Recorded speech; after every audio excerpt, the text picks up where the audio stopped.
Hello everyone, welcome to Shakiran fashions. Blouse hangings stitching కనిపించకుండా ఒకటి కనిపించేటట్లు ఒకటి స్టిచ్ చేసి చూద్దాము.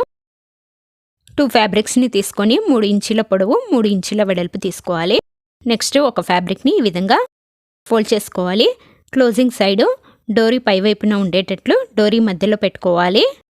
నెక్స్ట్ కార్నర్స్కి ఓపెన్ ఉన్న సైడు స్టిచ్ వేసుకోవాలి. ఈ విధంగా కార్నర్స్కి రబ్ చేసుకోవాలి. ఇలా రబ్ చేసుకున్న తర్వాత థ్రెడ్ కట్ చేసుకోవాలి. నెక్స్ట్ క్లాత్ని తిప్పేసుకోవాలి. హ్యాంగింగ్స్కి ఈజీగా కుట్టు కనిపిస్తుంది, కుట్టినట్లు కనిపిస్తుంది, బట్ కనిపించకుండా ఇంకో హ్యాంగింగ్ని కుట్టి చూద్దాము. ఫ్యాబ్రిక్ పైన డోరీ ఈ విధంగా క్రాస్గా పెట్టుకోవాలి. చూడండి, డోరీ కార్నర్ వైపు నుంచి స్టిచ్ వేసుకోవాలి. ఇలా కంప్లీట్గా స్టిచ్ వేసుకోకూడదు. ఫస్ట్ డోరీ దగ్గర కొంచెం రబ్ చేసుకొని స్టిచ్ వేసుకోవాలి. నెక్స్ట్ ఇక్కడ ఇటువైపు డోరీ దగ్గరికి వచ్చేసరికి కొంచెం గ్యాప్ పెట్టుకోవాలి. కొంచెం గ్యాప్ పెట్టుకొని స్టిచ్ వేసుకోవాలి. థ్రెడ్ కట్ చేసుకొని కార్నర్కి కూడా కట్ చేసుకొని చూడండి ఈ విధంగా గ్యాప్ పెట్టుకోవాలి.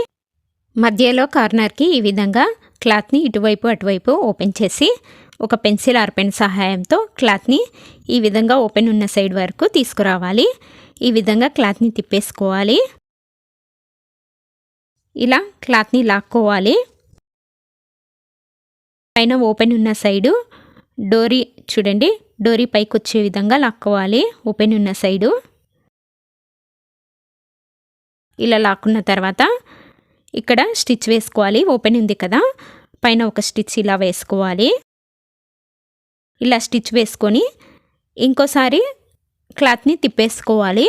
అప్పుడు ఈ స్టిచ్ కూడా కనిపించదు, చాలా నీట్గా వస్తుంది. ఎక్స్ట్రా ఫ్యాబ్రిక్ని కట్ చేసుకొని తిప్పేసుకోవాలి. చూడండి నీట్గా వచ్చింది, కుట్టు ఎక్కడా కనిపించకుండా.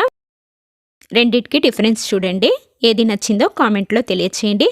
నచ్చితే like and subscribe to Shakiran fashions.